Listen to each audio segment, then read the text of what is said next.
So we're very excited to bring this program to you. And at this point, I am going to turn it over to Dr. Glenn Cerny. This is Glenn's almost the completion of his third year as president. And he can talk a little bit about what's going on here before the main event, our economic outlook. Right. You can use the podium. Absolutely. Okay, I'll use the podium. Here you go. All right, how you guys doing? Okay, so VistaTech's closed, so why is it closed? Why is it closed? Exactly, thank you. We are trying to make sure that when our students come to the college, that there's a transformational experience. We believe, though, it's much more than that. It's not just our students, it's our community, it's our business. All of those individuals are part of our constituency. And so when you walk through in another, what is it, Mike? July 31st? I got Mike Tobis here. He's on the line now, so he's awk. July 31st, August 1st. When you walk in, you're going to see glass on both sides. You're going to see the harvest. You're going to see the restaurant. When you walk in, you're going to see a 70-seat room that's an innovation lab. You're going to see, and you're going to smell, which is even more important, the Main Street Cafe on both sides. All of that will be visible. Before, you really didn't know. You kind of walked through a chute and you didn't really know, and you had to kind of backtrack. No more. So that's what we're doing with VistaTech 2.0. I can't wait to invite all of you. And I know Dan West will be the first one over there because the Chamber does all our events here at Schoolcraft College. So I want to thank everybody for being here. I want to thank Dawn for organizing this. These pop-up things are very important because, as Dawn said, our students still need the experience of serving. And so they're getting their opportunity. And guess what? You guys get the best food in the state of Michigan, actually nationally. Oh, yeah. It's national. It's national because we host the CMC exam, which is a national organization that does certified chefs and does the exam for that. We've hosted that exam for the last 5 years here at Schoolcraft College. They can't wait to see what they're going to see when they see on July 31st. So those are all great things. So today I get the distinct honor of inviting and putting an introduction to my friend Cedric Howie. Cedric is a professor of economics, but he's much more than that. He has got a background that is so intriguing, and he's going to tell you about that today, because he can tell you the economic story, but he can do it in a layperson's term, and that's rare, very rare. And students, I got Liam, I got Catherine, you know if you can't understand it, it becomes a problem, right? Not with Cedric. You're going to be able to understand, because right now, the economy is complex. It's goofy. It's, you know, we got $9.2 billion sitting on the state of Michigan's rolls, and yet we're still barking about all these layoffs and all these other things. So it's interesting. Gas prices and all over the place. So I don't want to steal any more of Cedric's fire here. So I want to make sure that everybody knows that he's a nationally recognized economist, first of all. He's been at the college for 31 years. And prior to that, Dr. Howie taught at colleges and universities in South Carolina, Massachusetts, Nebraska, and Japan? Okay. So please join me in introducing Dr. Cedric Howie to the stage.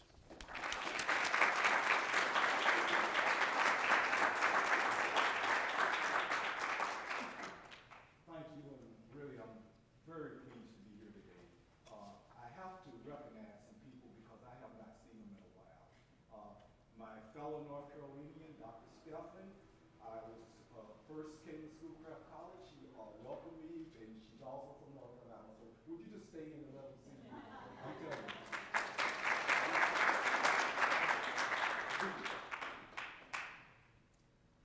you? Okay. Yep. Oh, I'm sorry. Mike wouldn't know. So thank you, Dr. Stephan. She's from an area, Cleveland, North Carolina. I still own land there and have plenty family there, so we had good ties. The other person I see was LaVonda Ramey in accounting. Welcomed me when I came 31 years ago, and I haven't seen her in a while, so thank you for coming, Ramey. as Dr. Cerny said, I like talking about economics, and I like putting it in layman terms, and that's what I'm going to do today. I like the presentation, how I can present it now. When I came in '91, I was still using a chalkboard, and Dave Jones is in public safety here. I saw his wife. You could follow me from the classroom back to the office by looking at the chalk dust. And I'm serious. And when I went home, I had to immediately put the stuff in the washer. Technology went and evolved. They came with the overhead projector, and I could put the flyers down, and man, I was so happy. But over time, they began to disappear, and it goes away. Then finally, they came with the whiteboard and the markers. Oh, I was just drawing graphs and was so happy the students like them. But when I left, I was so high from the ink, the alcohol, and the marker. So now what I like about today, the technology, I can use PowerPoint to deliver that. And what you're seeing is what you get. I really like to be energetic. And if I'm in the classroom, I get my 10,000 steps a day because I'm all around that classroom, as you can see. So with that ado, I would really like to start with my presentation today, the economic outlook for 2023. Now, here's how I'm going to start this off. It's going to sound like a lecture, but it's not. There's a purpose on why we study economics, and it's real simple. Economics is the study of how people, just like me and you, make choices in our everyday life as we face scarcity. So I'm going to repeat that because I'm putting it in the simple terms on how it's going to affect you and me. So look at this again. Economics is the study of how people, just like me and you, face scarcity.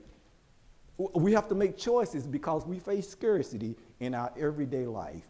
So I'm going to show you that you've actually lived economics just by coming today. We all face scarcity. We have limited resources and we have unlimited ones. Right now, time is a limited resource for everyone in this class, right? In this place right now. And you had many choices to make today. Do I come to the event? Do I stay home? Do I go shopping? Or do I just go to the gym? That's what scarcity is about. Limited resources, unlimited ones. And look, you made a choice. Check, I'm coming to the event today, and look at all the other choices that you had to give up. So you just lived economics. So everything that I go through today is going to relate back to how when you make choices, when you face scarcity, how that pertains to an economic outlook. So that's the overriding thing. Everyone lives economics because they face scarcity. You have limited resources, and unlimited ones mean choices, and you have to make selections. Now, how does that relate to an economic forecast? See, an economic forecast is an expectation on how well the economy is performing. And for you to make reasonable choices as a consumer or producer, the economy has to be pretty steady or be healthy. If it's not healthy, ladies and gentlemen, you're going to make some terrible choices. And when it's really going like it should be, you'll opt to make more efficient or better choices. So look at this, that's all. Usually we like these expectations to be over a quarter. Like every 3 months, economists like to give time for events to happen, and then we make some kind of prediction. But most of us, what I mean, like me and you, we look at these things on an annual basis. So here's what an economic forecast should be about. We should look at goals, and there's certain goals we should look at, and based off those goals, it's gonna impact the choices that you have to make every day. So look, here's a choice, here's a goal. We have to have economic growth, and I'm going to explain why that's important and how it affects you. We have to have price stability. You know about that. How you see it is inflation. When inflation is going on, it can make you make some terrible choices. I heard you use a word today, Dr. Cerny, goofy. You'll make some goofy choices. I'm serious.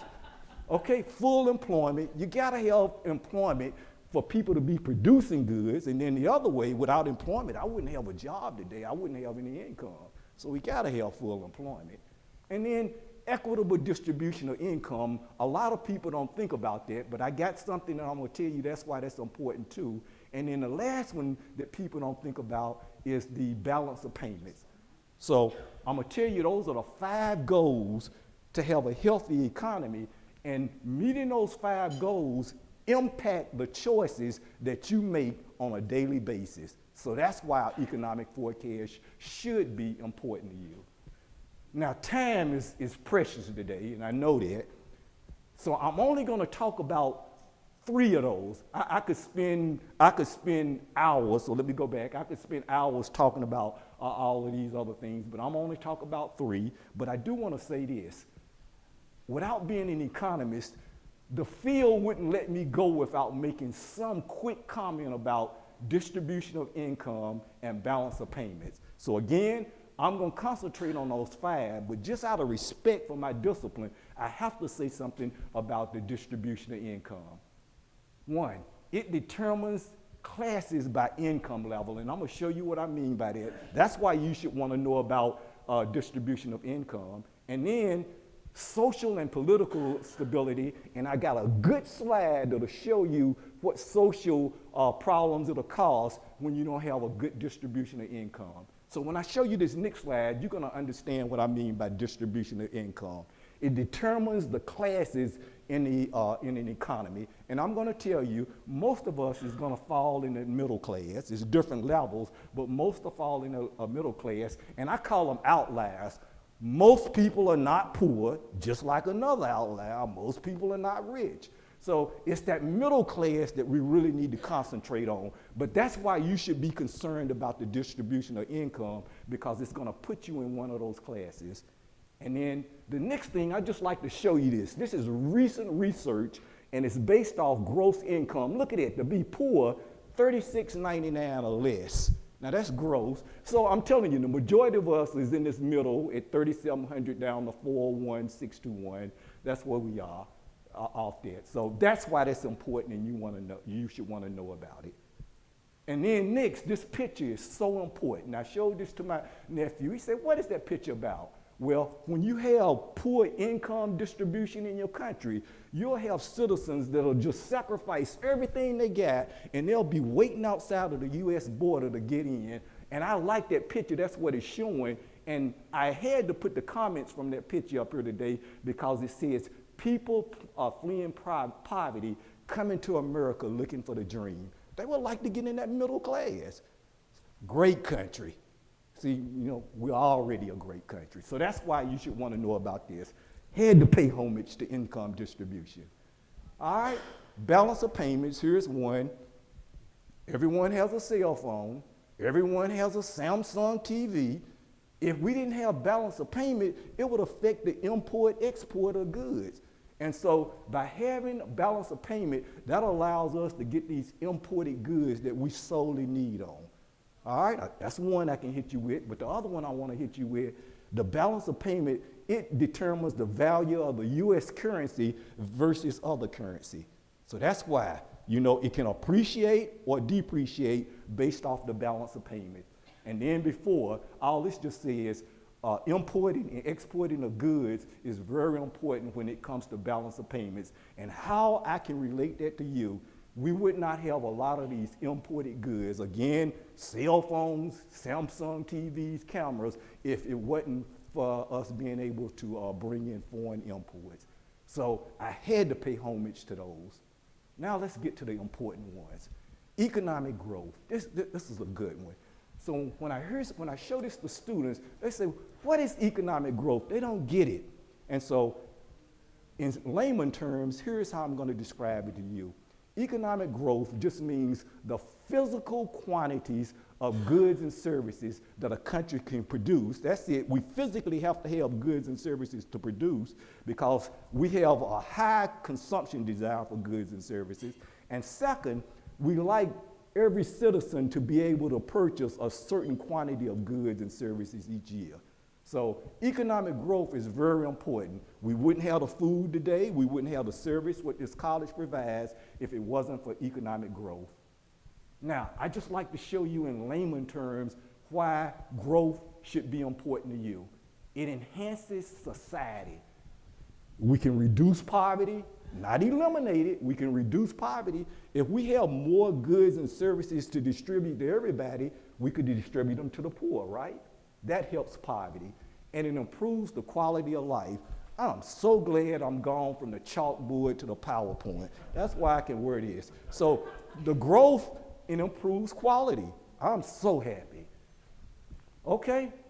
This is it, very important. Besides just having, as a consumer, you have more goods and services to choose from, it improves the quality of life that you have. Man, I'd rather be driving a car than stealing a horse and buggy. That's what we mean by that. So economic growth is very important. And then lastly, this is my normative point of view, but I always like to do this because it's very important. Low unemployment. When you have economic growth, companies are producing more goods and more services. They need employees, they need workers. That reduces that lowers the unemployment rate. So economic growth is very important. Let's come down to a next one. Price stability. I don't have to say any more but one word: inflation. You want stable prices, and again, I'm gonna steal your word and start using it in my lecture. When prices are not stable, man, you're gonna make some goofy decisions. I like that. That's why you want price stability. So why is it beneficial to have price stability? One, you become more confident when prices are stable. You know what? I'll invest in that project because I know that this inflation is not going to eat away my purchasing power. You know what? I'll spend more knowing that I'm going to get a reasonable amount of goods and services at a stable price. So I'm more confident in the economy when prices are stable. Okay? Everybody knows about this. Purchasing power. Man, this $100 bought 6 items last week, but $100 now only buys 2 items. You know, you want stable prices so you'll be more certain about what it'll purchase in the future. That affects everybody. And then last one, again, from my normative point of view, I'm always worried about the poor. Poor. 75% of poor people spend their income on necessities, not luxuries now, necessities. So when you have inflation going up, man, these people that really need necessities, they have a less and less chance of getting the necessary goods they need to live. So I always think about that, the low income people. That it hurts everybody, but it hurts them even more. So I really do have a great concern about the low income of the distribution. Okay? Full employment. Got to talk about this. This is important. It means that people who are seeking a job are able to find job opportunities. But full employment doesn't mean everybody have a job. It just means we have the right amount of people to produce the goods and services that society needs. Now, I like to say this about full employment. You look at it based off how many people are unemployed. Now, everybody who falls in the unemployment category, from an economist's point of view, they shouldn't be in that category, and I want to tell you why. If I ask you this question, are you without a job? You tell me yes. Are you actively seeking a job? You tell me yes. I'll count you as unemployed. Now listen to this next question. Are you without a job? Yes, sir, Mr. Howie, I'm without a job. Are you actively seeking a job? No. You're a discouraged worker. You're not even part of the economy, and you don't get counted as unemployed. So really the unemployment situation is more serious than what you think, just because we don't even recognize the discouraged worker. All right, why you should be concerned about this? At full employment, that means we have the efficient number of workers working, and so they can earn income. Without people having income, we won't have this demand to cause growth. So we need jobs to create income so people can spend. Spending is very important in the American economy. It drives it. It lowers unemployment. When we have economic growth, companies are more likely to hire workers that are willing to work and job seeking, and this lowers the unemployment rate. That's very important. And then lastly, you see how I say it's a broader social needs. Well, the students ask me, what do you mean by broader social needs? Now, I like to bring this down to the local level, community or civic level. When you're working, that means you're paying taxes in your community. Now, guess what your community do with those taxes? Fire, police protection, waste management. So When you don't have full employment, the municipalities on a local level don't have income to provide those type of services, or they'll reduce them. And you come out and you got this trash build up, trust me, you would be concerned about that. Or if you don't have enough police officers to provide safety or fire, if your house burning down and they're telling you a fire truck can't come out because we didn't have the money for a fire truck, then you're concerned about it. So believe it or not, on a local level, that's why you want to look at full employment. It generates the tax revenue to provide public services for you. That's very important.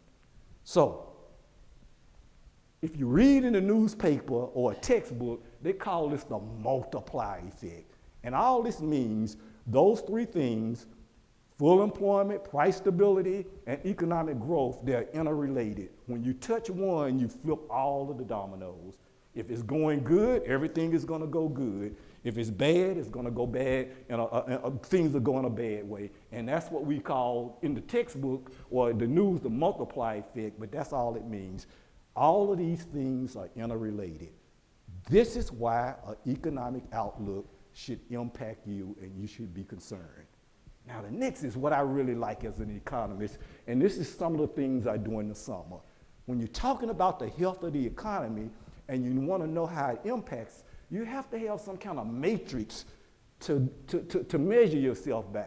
So when I look at economic growth, I'd have to look at real GDP. That's the best matrix I can show you on what a healthy economy should be, by looking at real GDP. When I'm looking at full employment, well, the unemployment rate, that will tell me how well I'm doing, and it impacts my choices. And then again, you know about this, price stability. I like to say that one word, inflation. That's what it's going to tell us about. But before I go on, I want to make sure you're still with me. And my students will tell you this. The reason why you want to look at economics is the study of how people, just like me and you, make choices when we face scarcity. And these statistics are going to tell us if it's a healthy economy. If it is, I'll know the choices to make. If it's not a healthy economy, based off that, I can make informed choices. So that's why this is important. And you need a matrix to measure your outcome in anything. Economic growth, real GDP. So what does this mean, real GDP? I need a measure that's going to look at the quantity of actual real goods and services produced without any distortion. I don't want prices to be distorted. I just want to know how many goods and services did I physically produce in a year's time. So that's why the real GDP is a good measure. Now, to understand this, you got to look to see what the matrix is. Most economists, and I do agree with them, that a 2.5% to 3% growth in GDP per year is a good measure. And for you to understand this, you need to look at how we were before the pandemic, after the pandemic, and where we're moving. So that's what this slide tries to take you through. In 2020, we saw a big decline in real GDP. We are not producing many quantities of real goods and services, and we know why. It was a pandemic. Before, we were reasonably doing good. We were in the range, 2.3. That wasn't bad, but generally we were in that range until we reached the pandemic. Negative 3.4. That's not good, class. Not good. All right. Then a recovery. This is what I like about the United States. We have policies already interacted in the economy to try to overcompensate when we having bad problems. So we saw a recovery, and that's why I jumped up to 5.7. And I'm gonna help you remember the recovery. I'm gonna give you a stimulus check, and I want you to do good things with that stimulus check. Sir, you own a business? I'm gonna make sure you have a good personal protection loan that guarantees you some money. So I stimulated the economy. Look at that boost, 5.7. But then I want to come back. Look what happened in 2020. You see that thing? It was an increase, but it was a slower increase, 3.2. Now, I'm going to tell you a story before I get to another slide. Mr. Jerome Powell, you know who he is, chairman of the Fed. He said inflation is the big problem in 2022, so I'm going to get some of this inflation out the economy. I'm going to start raising these interest rates, It choked off economic growth, and that's why we slowed down. So that's the importance of growth, and that's how it impacts you. The only reason I put that in, a lot of times people have difficulty with looking at slides, and I always like to have two different graphs so you can see it. They all say the same thing, but I do think that the majority of us can see that real good, and you got the point I was trying to establish. But that's all it is. That's just a slide. Sometimes people say, do you have a better slide? And I always like to be prepared and not be prepared. Okay, I just want you to know why. Always, got to be. Now, look at this one, unemployment. Now again, to look at this and understand it, you gotta answer those two questions, right? Are you without a job? Yes, sir, I'm without a job. Are you actively seeking a job? Well, yeah, I've been to 3 companies today, they turned me down, but yet though, I was actively seeking a job. Those are the people that we're talking about. We're not talking about these discouraged workers, all right? Now, a healthy economy will have a 3 to 5% unemployment rate. And I'll tell you this, it's hard to believe when I tell people, I'm gonna take the high end, even if the economy was great, 5% of the people are gonna be considered unemployed. And I just wanna tell you who those 5% of the people would be. We call this normal unemployment. The name for it that you'll see about in the newspaper or textbook, they call it frictional unemployment. But I'm gonna break it down and show you what frictional means. I quit this job and I'm looking for another job. At any time during the year, I can find people who are quitting jobs and actively seeking another job. That's normal. I'm not worried about that. All right? The next type, when we call this normal unemployment, it's called structural unemployment. You know what? I just bought some computers to put in my job, and because I put those computers in, I don't need you anymore. Technology displaced workers. Nothing you can do about it. That's normal. You know what? We used to use CDs. Now we use flash drives, right? You know what? I don't need that many CD workers anymore because I'm going into building these flash or thumb drives. That's structural unemployment. The demand doesn't exist more for old technology because we go into new technology. That's normal. So normal unemployment we don't worry about. It's the other type that we're worried about, and we call that cyclical unemployment, and that's due to recessions or downturn in business activities. So this is what this is trying to measure. But to understand that impact, you want to see what happened before and then after the pandemic. So in 2017, we've been seeing a declining rate in unemployment, which is good. It's declining. 4.4, then we start dropping. Then 2019, this is when the beginning of the pandemic happened. And then when the pandemic hit, look how high that unemployment rate went up, 8%. That's high. So we were doing good prior, but when the pandemic hit, we shot up, all right? In 2021, we saw it go down. Remember, with the stimulus, that increased demand some, and we needed more workers. That caused unemployment to go down some. And then currently, well, in 2023, the last time I looked at it, this was around in November when I was working on this, to let you know how long I was working on this, we were down to 3.5. So here's what I'm gonna say about this.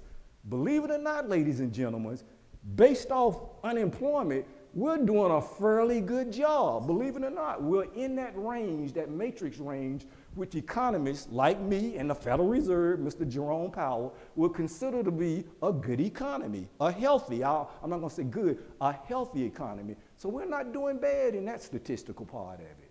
And again, just in case I had people that couldn't see the first one, that's what that one's about. This last one is real important because it's the major problem that we have today. And Mr. Jerome Powell, I love this gentleman, chairman of the Federal Reserve, he's really determined to get this thing down to what he considers to be a healthy statistic. So you pay attention, that's what I'm saying. When Mr. Jerome Powell speaks, be just like E.F. Hutton. Be just like that, yes sir. You wanna listen to Mr. Powell. All right, so all this inflation rate tells us is how prices change over a period in time. Okay, so again, 2%. Now, that would be normal. We would like to see prices increase by 2% increase each year. We don't want it going up like this, and a lot of people think deflation is good. Believe it or not, drastic deflation is terrible for the economy. So you just want to see stable increase in price around 2%. That's the goal, and I agree with that. Now, before 2019, look at the rate of inflation. It was 1.8. That's not bad. 1.8 inflation is not bad. And then we know during the pandemic in 20, we know why it fell. When demand really went down, we wasn't buying anything. That's why it dropped so low. That's unusually low, 1.2. And why we say low inflation outside of that range is not good, because when you're usually below the goal, unemployment is really the problem. So that's why. And then if you go beyond 2%, that's when inflation is a problem. So you like to stay around it. So again, a lot of people, I think low prices, I just want to see prices just go down drastically. No, you don't, ladies and gentlemen. That would be an indicator that the economy is getting weak. All right. 2021, again, we saw the recovery. Stimulus checks, we started buying more, and inflation started going up. And then in 2022, that thing hit 9.8. I was surprised. In my lifetime, that's the highest inflation rate I've ever seen in the economy, 9.8. And Mr. Powell, I'm gonna show you what he did. He said, doggone it, I'm gonna do something about that. That made him mad. It wouldn't make any economist mad. You know what I'm gonna do? I'm gonna do these quarterly rate increases until I see some drop in inflation. And that's what happened. As he raised those inflation rates, that's why inflation came back down. Now, this was December, third quarter. I haven't looked at the fourth quarter. The fourth quarter just came out like January 16, and I just haven't looked at it to get the new figures. But third quarter, December, 6.5%. That's still not good. That's why that's a major problem. And Mr. Powell has this drastic attitude. I'm going to get that thing back down to 2%. So before I go any further, you don't want to be too drastic. Coming from 6.5 down to 2%, you will send the economy in a major recession. So you want to gradually increase these so we slow down slower and slower. But somebody, no, we don't want to go from 6.5 to 2 like that. That would be too drastic. Again, I always anticipate that people might not be able to see, but not. Now, here's what I want you to concentrate in this slide, and there's a question I get.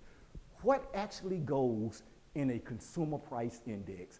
And you see those items up at the top? They're the general things that people like me and you typically buy on an annual basis or a general basis. So a lot of people think, it's ridiculous. I don't think that index will reflect what I do. And basically, if I had to summarize, food, clothing, medical, energy, that's really what the basic person spend their money on. And then if you do happen to have some leftover income, there's luxury things you like. You might go to the game or go eat. I call those luxury things. Those are not necessities. So that index really tries to concentrate on things most people use. And boy, I'm gonna tell you why I'm concerned about that index. I always think about the needy and the poor, because needy and the poor, those medical services, man, that's what just eat a lot of the people on the lower end of the scale up. They can't afford those. Some of them don't even have medical service like that. So I just wanted you to know what goes on an index. The term they use on TV and in the news, there's a market basket of goods and services. Well, that's all it means. Goods and services that fall in those categories. All right. Now, I always like to say this, and I put this in this because this is very important. I think right now, as far as getting a healthy economy, inflation is very serious. And like I say, 6.5%, that's higher than the long-term average of 3.27%. So like I said, we would like to get it down to 2%. So that's still a problem, and Mr. Powell would agree with me. I think he would like what I'm saying today. All right. Now, here, finally, we get down to the forecast. I'd like to show you what I call the experts, and what I mean the experts, I'm only talking about people like Mr. Powell from the Federal Reserve, people at the BLS, Bureau of State Labor and Statistics, BEA, Bureau of Economic Research. I only use creditable statistics in my presentation. So they expect a 0.5% pace in economic growth. Man, that's slow. 0.5%? Man, it's gonna be some slow growth. And look at the reason why.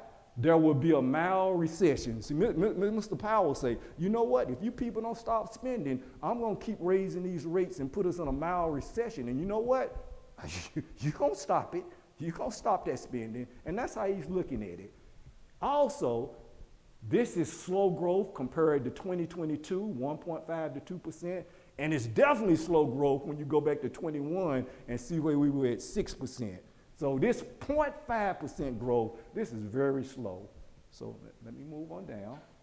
And then in December, on December the 8th, this is when I looked at this, the growth was really at 1.8%. So we're moving sort of slow. So just think, we ended in December at 1.8, and they're saying we're gonna go down to 0.5%. Man, we're really slowing down. All right, here I go. I'm the famous economist at Schoolcraft. I'm just gonna take it here. Here's my predictions. I gotta show you what. And I'm just doing it in layman terms. I didn't use any of these powerful statistical models. I'm just doing it from a layman perspective. I think 0.5% growth, so I'm in their range. I do agree with that, but I wanna give you my reasons. Mr. Powell is gonna continue raising these rates, and as long as he raises these rates, it's gonna slow growth.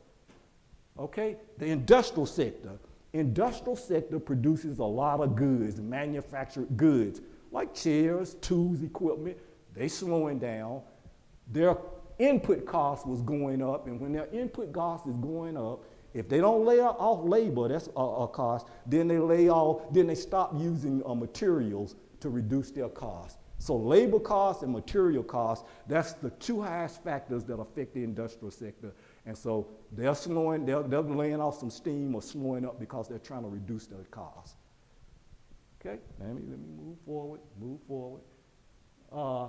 The manufacturing sector, you know, the supply chain disruption was very important. We really haven't got back to where we should be with supply chain, and that affect the manufacturing sector. You know what? I can't build another car until I get that chip from abroad. See, that messes us up. I can't do a lot of things without those chips coming from abroad. And so that contracted some of the manufacturing activity. And then in November, these are things that I look at. I noticed that consumer goods and business equipment goods, things that are interest rate sensitive, the demand for that, spending for that was going down because people don't usually purchase those kind of items because they have to borrow it when interest rates are high. So industrial sector and manufacturing sector, their production of goods and services was going down. So that's why economic growth was slowing down. Now, the Federal Reserve looks at unemployment. You know, people that want to work should get a job, 4.6%. That's what the Federal Reserve predicted. Here I go. I say 5%. By the end of 2023, and then I'm gonna give you my reasons. These are the reasons that I look at. I don't need statistics or a computer to tell me. 3.3 million workers are without a job, and they haven't come back from the pandemic, so that's good. Just think, 3.3 million workers missing from the labor force. Some of those are falling unemployment. 4.3 million job openings than unemployed workers. We got the openings. You know, look at the people that's unemployed, you know, like that. And then skilled trades, which is a very important job. Companies are saying they cannot find a lot of skilled trade workers, and that's across industry. And in the food industry, they never have recaptured these 3,000 workers that left or they laid off that was during the pandemic. And when I think about this, I think about like McDonald's, Burger King, those kind of industries, or anywhere waitresses had to work like that, or waiters. 300,000 have not returned. That's a lot of unemployed workers. And you know what? To try to entice these workers to come back, they had to increase wage rates. And anytime a company increases the wages, they try to pass that cost off to you, and that's another reason prices have gone up. So do we want these workers to have good pay? Yes, but I'm telling you, every time you raise that wage, the company is going to pass that off to you, and that's going to cause inflation. Okay, and then this is one I really like. The Federal Reserve has what I call a quick indicator on how well we're doing at full employment. They look at job openings to job seekers, and that ratio now is 1.7%.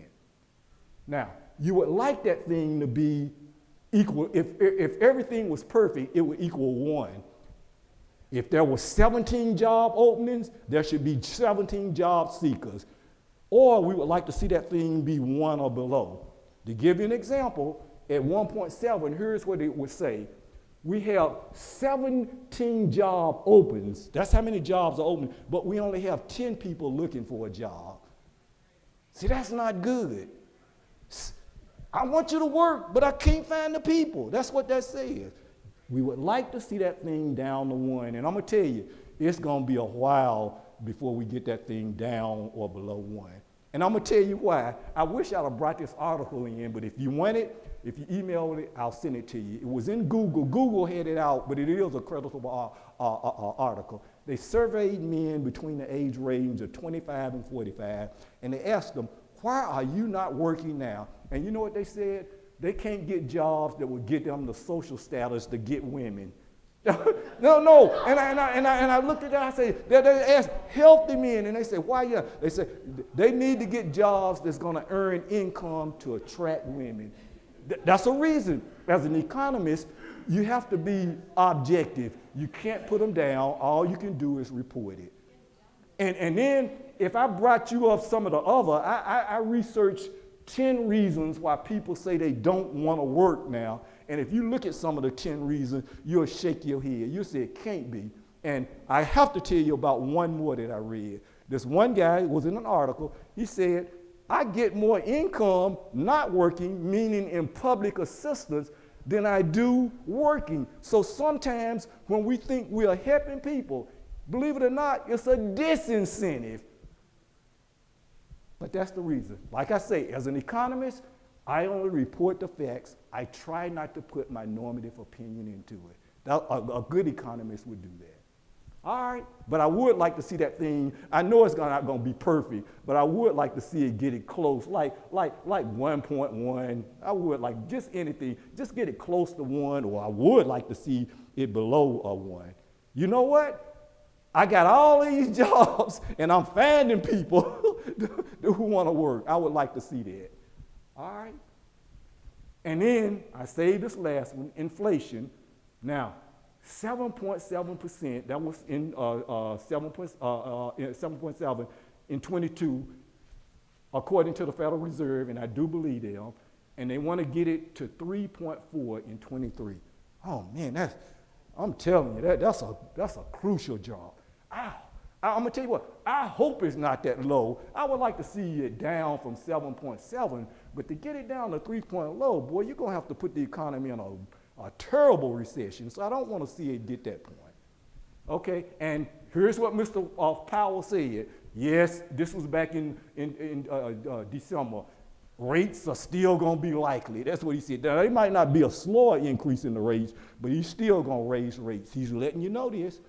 Listen, yeah, fighting. Remember that. All right.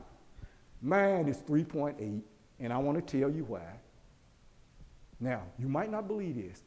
Weather conditions, especially in India, China, and Brazil, and Mexico, they had a big impact on agricultural prices. And a lot of people don't think about it. You'll be surprised how many agricultural products we import from abroad. And also due to that supply chain, we couldn't get the products over, so that shot the price up for prices in the United States. In other words, how I would sum that up, there's a shortage in agricultural goods. All right? The pandemic, supply chain, yet though we progressed on, we still haven't got back to where the supply chain is where it should be. And anytime you have supply issues, companies are not going to be able to keep up with the demand of the consumer, and that's going to make the prices rise. So that supply chain issue is still real. Energy prices, believe it or not, a lot of agriculture, you have to transport these, and when you see energy prices go up, it's going to affect the agricultural prices because those farmers have to pass the cost off to you in their prices. You got to do it. You have to be honest. That's just a fact of life. And then, you might not believe it, when Russia invaded Ukraine, it affected not only agricultural, but commodity prices, particularly oil. And that affected us also. Bottom line, I'm summing it up. Man, Howie, tell us what you believe. All right, I'm going to give it to you. I'm going to give it to you. There will be a mild recession in 23, and that's because Mr. Powell really would like to control inflation. So I agree with that. There will be a mild recession. Okay? He's already told us he's going to continue to hike these rates, but by the end of 23, I think that game, I call it the end game, I do think by November we'll be through with seeing these interest rates go up. Okay? Inflation, I'm just saying this again, is still a problem in the United States, and what Mr. Powell is trying to do is get it back to 2%. So I just want you to know that. That is a real situation that he's determined to do. All right, I'd like to say this.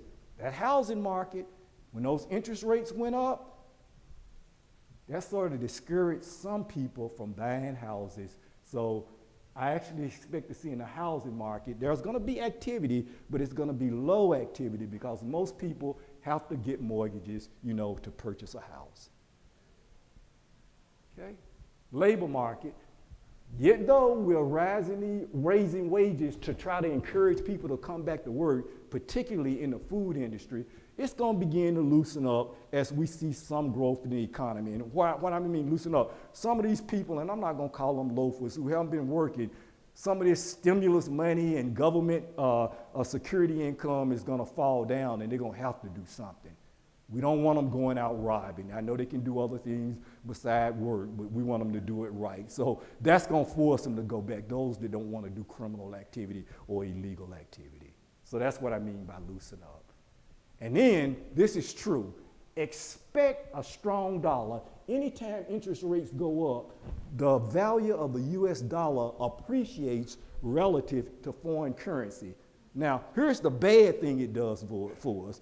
When our currency appreciates relative to the foreign currency, that means imported goods are cheaper, so we buy these imports because it's cheaper to us, but foreigners, they buy less of our exports because it's more expensive to them, and that increases the trade deficit. And anytime the trade deficit increases, it actually lowers our economic growth, believe it or not. When we purchase more from abroad than we do at home, that has an effect of slowing down our economic growth. That's the only bad thing about that. But we still want the cell phones, right? And the color TV, we still want them. All right. And then supply chain, it's not going to get back to like it used to be, but it's going to get back to a normal way. Companies are going to be able to meet the demands of consumers pretty, I'm not going to say easily, but more efficient. That's all. The products are going to be coming in, and companies are going to start production back slowly. In other words, they'll be able to meet consumers' demand. Everything I said is creditable. I make nothing up. No TikTok and all of that. You'll see that, none of that in there. And I always like to say that everything that I'm saying is creditable. And then, thank you.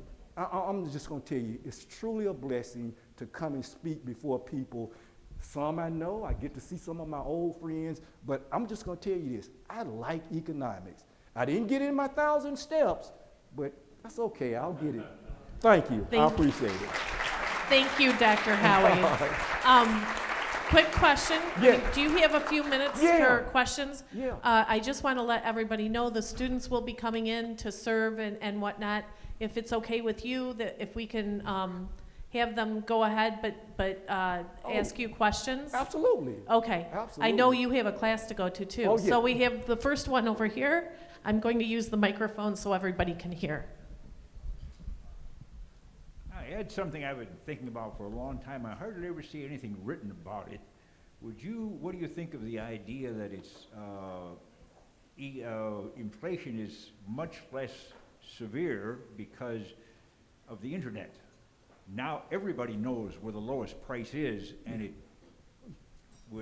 focuses the sellers on keeping their costs down, and Yeah, they have no, to meet from somebody that's 3 states over that yeah, you don't really no, want to go to. the internet makes it more like what I call perfect competition. And what perfect competition means, you should have the ability to look at all prices so you can make a more sound judgment. So that's right, yes. When you make information, then you're more likely to make a better choice on how to use your income. If it wasn't for that, you would make a bad choice purchasing something for $10 when you could have got it at $3. So to answer your question, the internet makes it more like a competitive market where you can get all information to make. Pressure on the suppliers to keep their prices down, do whatever they can to. Absolutely, competition, that's what you call it. Yes, sir, I agree with you. Okay, are there other questions? I see one over here, and then I'll go over there.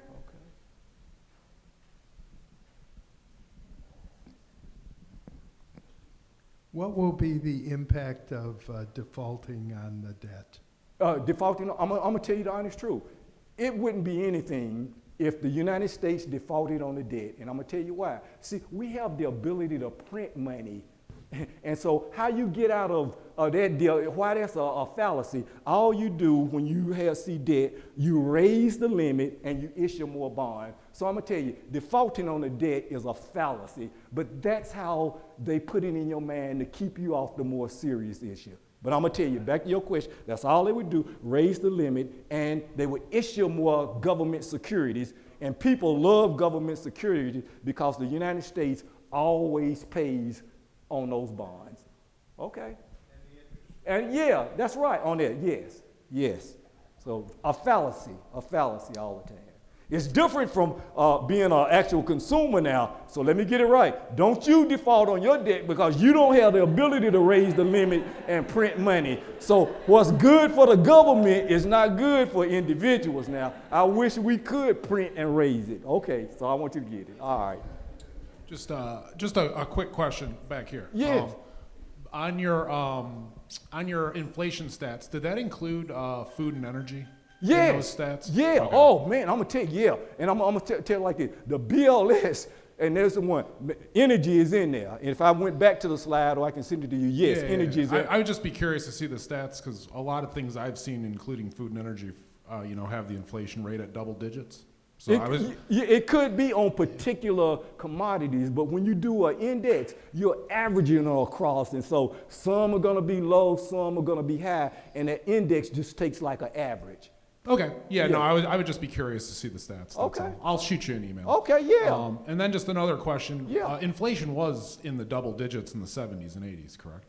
At one time it was, right, Okay. yeah, but I was a kid then. Yeah, I mean, I was a little baby, but Yeah. I know Mr. Volcker had to raise that's right. had Paul- to raise the prime rate into the Paul- 20% range. so, Paul Volcker was a yeah. good Okay, guy. I just was curious on that. Yeah, so no thank problem with it. Okay. We have another question over here. And again, Oh. Chef Meshach, you can come Mi- in with your team if you want. Mr. Neal. Orders at the same time, so it'd be best if everybody finished here first. Oh, okay. Well, I guess we have to hurry up because they're planning on, we're 1 minute past. Okay. Last question then. Hey, recession used to be defined as 2 consecutive quarters of negative GDP. That's right. But I've heard a lot of people say, especially people who make decisions, that may not be the new criteria. Any thoughts on that? Yeah, I'm gonna tell you what. We haven't established what the new criteria is, and so I'm gonna be like a professional economist. I'm gonna go off what the Federal Reserve do because that's what I was taught. Until they establish what that new criteria is, then I'm gonna stick with 2 consecutive quarters of a decline in real GDP. But the new, whatever that new is, we haven't defined it. I've seen a lot of research out on what should be, what shouldn't be, but there has not been no consensus on what it should be. So right now, the Fed is still using 2 quarters. We have to see that 2 consecutive quarters. Yes. Well, All right, thank no you. problem. Thank you, Dr. Howie. I know this gentleman. He's a good gentleman. Neil, he used to teach with me down at Ratcliffe. Good man. Nice And seeing now you. the fabulous students of the culinary program will be serving, and they also are preparing all dinners today. So enjoy, and I'll be up to close it out later on.